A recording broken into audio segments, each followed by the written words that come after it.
It's time for me to spill the tea about the vegan lifestyle. But first, let's address the elephant in the room. I'm not vegan.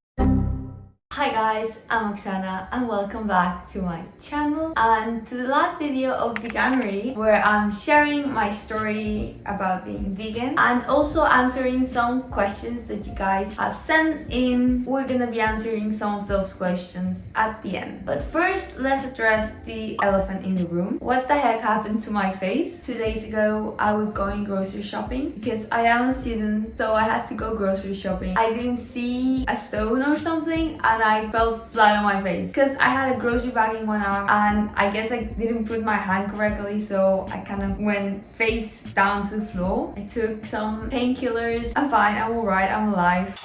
It's stuff that happens, you know, when you're that clumsy. I'm fine! But let's move on because that's not the point of this video, is it? So where to start? I've been vegan for about 4 years now. Before that, I was vegetarian for 1 year and I am currently the only vegan in my household. The reason why I decided to become vegan was, first of all, I never liked meat. When I was a kid, I would only eat chicken, fish, because my parents are doctors, so they did emphasize the importance of eating fish at least once a week, so I did have to eat that. I never really liked beef or pork. Turkey, I would start eating more when I was around 10. Since I never really liked meat, then I didn't see the point of me consuming any type of meat, so I went vegetarian. It was what you would call an overnight transition, but for me it didn't feel like that. I literally took chicken out of my diet and continued eating almost exactly the same foods. I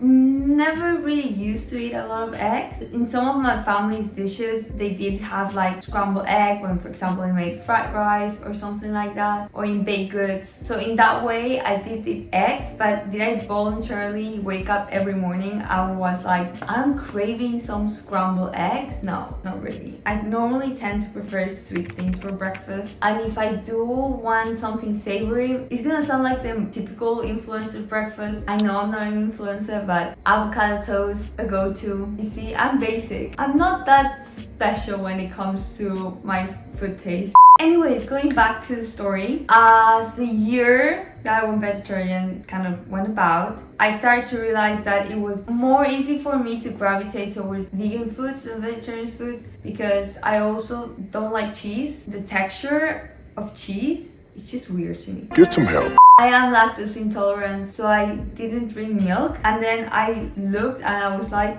I'm literally vegan, so might as well just go all the way. And that also was an overnight transition. I know the experience that I had is not the experience that most people have, and I will touch in the end how I would best recommend going about transitioning into the vegan lifestyle. But my change, for me at least, was very easy. So that's the reason number one. It was very easy for me. And then the second reason is, since I was small, I have always wanted a dog. It was on all my Christmas list, top one priority for Santa Claus to get me. And once my family started to actually talk about getting a dog, I started to think a lot about animals and the farming industry, and I got really into reading articles and watching documentaries about farming practices and how unsustainable most of them are. I'm not saying all of them are unsustainable. I know it's the livelihood for some people. I just feel like power that the farming industry has is very corrupted,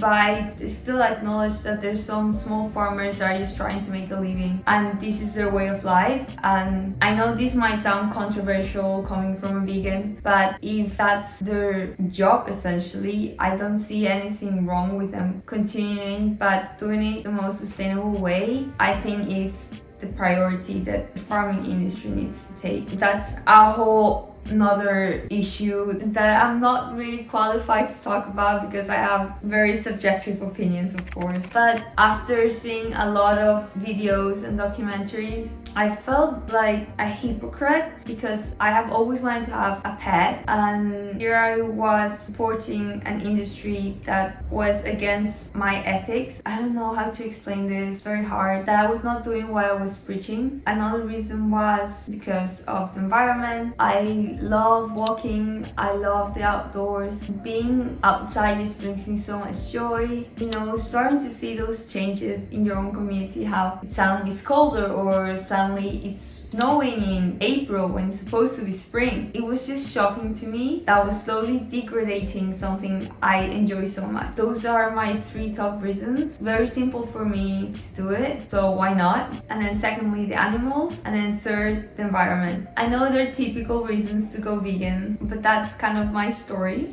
Now, after 4 years, I can say I don't see me not being vegan. Not only because I'm so used to it now, but also I feel like if I try to go back to being vegetarian, I don't know if my stomach will be able to handle it. I know people that have gone out of veganism and they were fine. I just have a very sensitive stomach, so I kind of don't see the point of experimenting that way. However, if some health reasons did come about, I would think about it, because for me, my health is my priorities. If veganism clashes with that, I will always prioritize my health, and that's something I think everyone should do. And that is also why I'm not the biggest advocate for everyone should turn vegan, because veganism in the end doesn't work for everyone. What I advocate instead is finding what works best for you. If that includes eating meat, trying to do it through the most ethical way possible, I feel like it would be best. Sometimes some people can't afford that, and we also have to acknowledge that. I think that many people forget that we all have very different situations. But that was a portion of the video where I talk a bit about me. Yeah, that was me, I guess, in a nutshell, about being vegan. Let's just move on to answering your question, guys. I got a few interesting ones that I really want to answer, actually. Let's start with the first question. How do you feel about veganuary? I find it quite fun. I know it's a monthly challenge that people take where they try to eat vegan for a whole month, or it encourages at least people to eat more vegan foods, and I feel like that's a very fun way of doing it. I mean, I personally love challenging myself, so I feel like having a month of challenging yourself is the best way to grow and also to start knowing yourself. I do find it a bit weird that it's the first month of the year, because again, we're all trying to be our healthiest, be our best, you know, going to the gym, and all these New Year goals come into mind, very health related. And having it being the 1st of January just makes it seem like being vegan is the healthiest diet on the planet. I could be eating french fries every day and I could call myself a vegan as well. I find veganuary to be a very good way to introduce everyone to the vegan lifestyle, because there's so many new products which I love trying. However, I feel like also veganuary is very like romanticized, so be aware that it might not work for you, but you know, as long as you give it a try, I feel like nothing really can hurt you. And there's so many resources during this whole month that you can exploit. I would personally recommend trying at least one of the weeks of this month. Let me know in the comments down below if you took part in veganuary or if you opted out this year. I want to know what your whole veganuary month has looked like. Another question I got is, why do vegan and not vegetarian? The answer really, I don't know. But I do feel like people tend to associate being vegan as being more extreme, and I do get that. I don't really know why being vegetarian is better than being vegan. Again, my answer would be whatever you see fits your lifestyle better. Most people, for example, find it very hard to give up cheese, then vegetarian might be the option to go. And if you think that you can survive without cheese and egg, then why not try being vegan? Then if it doesn't work, then go back to being vegetarian. Why do we need to label what we eat? I literally just eat what feels good for my body, and that's what people should do. I know it's easier said than done, but I feel like putting labels to how we eat makes people already make assumptions about how we are. For me, it's just I eat what feels good, and that is what people call eating vegan, so I guess I'm a vegan. That brings me to another question that was, what's the difference between eating vegan or being vegan and being plant-based? plant-based, which is what I tend to associate myself with most. And the reason being here in the difference. Vegan is a lifestyle. So that means most people that are vegan also, for example, don't buy leather. Their vitamins are all vegan. It's literally your whole lifestyle revolves around making sure you don't consume any form of animal product. Being plant-based is more about how your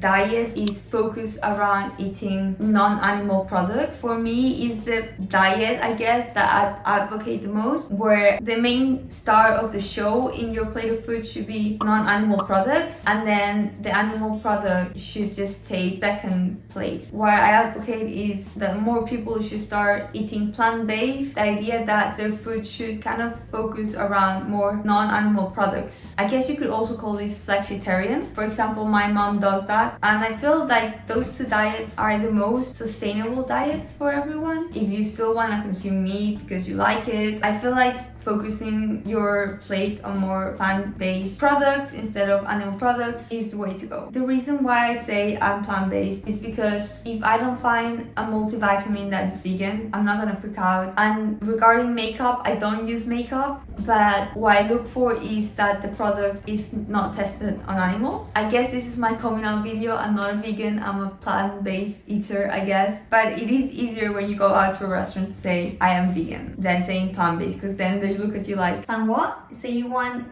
a piece of lettuce? They ask you how you are, you just have to say that you're fine. And also, speaking about restaurants, in some cultures it's very hard for people to know the difference between vegetarian and vegan. For example, there was one time where I went to an Italian restaurant and I said, is this pasta vegan? And just to make sure I asked, is the pasta made with egg? And they're like, of course. And I'm like, then that's not vegan. And they were very confused. So just make sure that you double check that they understand what being vegan and vegetarian is. So that's a tip for you. Speaking about going out and money, is it expensive to be a vegan? No, it's not. I know sometimes it seems like it's expensive. You can make it as cheap as when you were eating animal products. I am a student, and on top of that, I am kind of broke, so I do try to take care of my budget a lot. And personally, I think I've done very well keeping my grocery budget quite affordable. And how I do this is I buy in bulk, and then I don't have to think about buying, for example, rice for a whole month or something, because I do love rice, so it goes up pretty quickly. Second, compare the prices in your store on the different vegan products. Knowing where to buy what also helps a lot. That's something that comes with experience. The longer you eat vegan, the cheaper it's gonna get, because you're gonna know where to find the best and cheapest product. And then my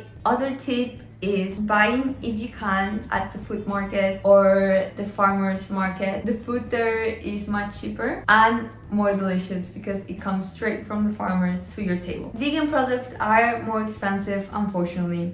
Prices go up and down, so keep that in mind. And speaking about vegan products, just a quick roundup, my go-to vegan product. For milk, I prefer almond milk, unsweetened almond milk. I do love oat milk from Oatly. I've tried to get into the trend of coconut yogurt, but I just cannot with flavor. I love Greek style yogurts, like very thick yogurt. One of my go-to yogurts is Alpro's skewer style yogurt. It's so good and so thick and creamy. Nosh also has amazing cream cheeses. For snacks, Misfits protein bars are to die for. I'm gonna become broke because I'm buying so many protein bars from them. I've also bought the cereal. They're so good and crunchy, as well as My Protein, their vegan pea protein powder. Literally use them all the time, every day for breakfast. Would totally recommend. And their flavor drops always bring such good flavors to your favorite yogurt bowls. Then other products I love, nut butters from different brands. I also love Raw Joy snacks, their bliss bowls and their cookies. They're so good. Again, vegan cheese. Don't take a recommendation from me because I'm not good with cheese, but I do like Violife Greek style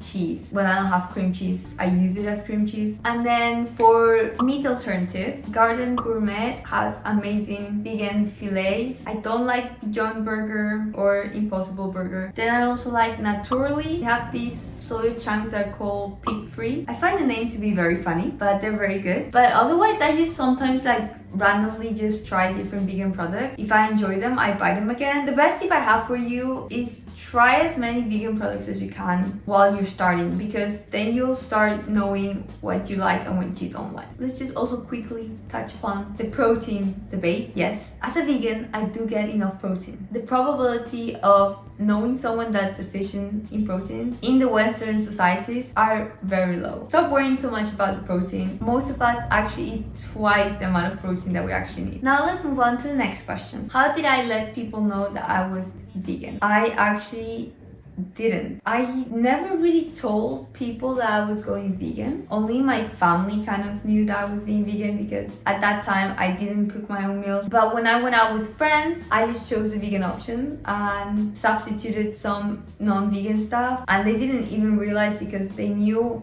I didn't like meat and tended to eat mostly vegetarian. So actually no one realized for almost a year that I was vegan. And then I just, slowly started bringing it up in conversation. And I feel like just sitting down, taking time to explain if you're finding it hard, just be open about it. The more open you are about it and sharing your thoughts about your whys and your hows, your plan, the easier it's gonna be for them to help you and accept it, because they see that it's important for you. And if they value you and they want to support you, then they will understand and they will actually try to help you as best as they can. This comes from someone that's the only vegan in the family. My family cooks their own meals, but they still are very open on trying my food, for example, but then they just add maybe egg. Sometimes I'm not the best at doing vegan baked goods. I'm just doing something. We will do a vegan baked good and a non-vegan baked good, so they actually get to eat some dessert, because I do tend to experiment too much, which I shouldn't, I know, but we're trying to become Gordon Ramsay here. I just love experimenting in the kitchen. So yeah, my family doesn't like me doing that, but we still do it. Moving on to another question regarding kind of this topic is, what are my recommendations for transitioning to a vegan diet? I have 3 tips for you. Being very open about it to talk with everyone around you. Being open-minded to trying new dishes and new flavors that you might have never tried. And third, be okay with failing. Sometimes you will accidentally eat an egg or whatever, or you give into the craving of having cheese again. It's fine. You're not gonna go to hell. You wake up the next morning and you try again. You don't have to be 100% perfect. No one is. I've had my mistakes. You can't control everything. Be very aware of that the most important thing is that you're trying to eat more vegan, and that sometimes you will succeed and other times you won't, and that is perfectly normal. And how to stay motivated. I know sometimes it can get tiring to just say, I'm just gonna eat tofu, rice, and put some vegetables and then call it a day, and then get bored of that and then say there's no point of being vegan then. Doing vegan food can be super fun. Try and find channels that give you recipes and take one day and experiment with them, and from that take inspiration and start making your own weird concoctions like I do in my channel. Recently I've been doing a lot of shorts trying to inspire people to try more plant-based foods, and I try to make them very easy to make, few ingredients but still delicious. Something I do to stay motivated, for example, is try one vegan recipe every month. I don't have a lot of time being a student, so I tend to just browse through the recipes I've saved and then choose one and try it for the month. Another reason to stay motivated is writing your why. A motivational board might help you, or journaling your thoughts. Something that keeps me at least motivated is my dog, and if you do it for health reasons, it's very important that you have a strong why, because that's what keeps you going. I feel like this video has been going on for too long already, so let's answer one last question. What are my go-to vegan meals? If you guys don't know, I have a slight obsession, just a slight addiction with oats and yogurt bowls. So my mornings are either something with oats, porridges, or I do my breakfast oatcake, pancake, anything with oats I've probably eaten for breakfast. And then my other go-to are my yogurt bowls. They're so customizable. I will be posting my super thick creamy yogurt bowl that I make almost every morning. Like, if you don't believe me, you should check one of my recent videos where I think I only eat yogurt bowls for the whole video. I'm sorry, I try to eat varied, but I've just perfected my yogurt bowl recipe and now I just can't stop eating it because you can top it up with anything. You will never get bored, trust me. But that's my breakfast. For lunches, I love pasta or brown rice is my favorite rice. I love tempeh. Like, tofu is alright, but tempeh, the texture and the flavor, that's so nutty. And something I love doing is smashing avocado with tempeh and brown rice, mixing it well, topped with nuts, and then spinach and tomatoes. And then snacks, again, Misfit products are my go-to. Normally my snacks, fruits are my way to go with nut butter, apple and almond butter. I do love peanut butter, but almond butter was my first love, so it has my heart. But if you want more inspiration, check out my reels in my Instagram or my shorts. Most of them are also meal prep friendly, so you know, I'm saving you time. Guys, that was the Veganuary Q&A. I hope I have answered most of your questions, but if you have still some questions, feel free to comment them down below so I can answer them in future videos or right away. Or you can also always DM me. My DMs are always open. I love talking to you guys. I'm quite of an open book. But if you guys want more food inspiration, give this video a big thumbs up so I know that I need to create more recipe videos for you guys to feed your souls and nourish your body. And if you want to see more of me every week, remember to subscribe and hit the little notification bell so you get notified when the videos come up. Remember to take care of yourself. Have a lovely day, evening or night whenever you're watching this. And I'll see you all next time. Bye bye! All of this talk about food has made me hungry.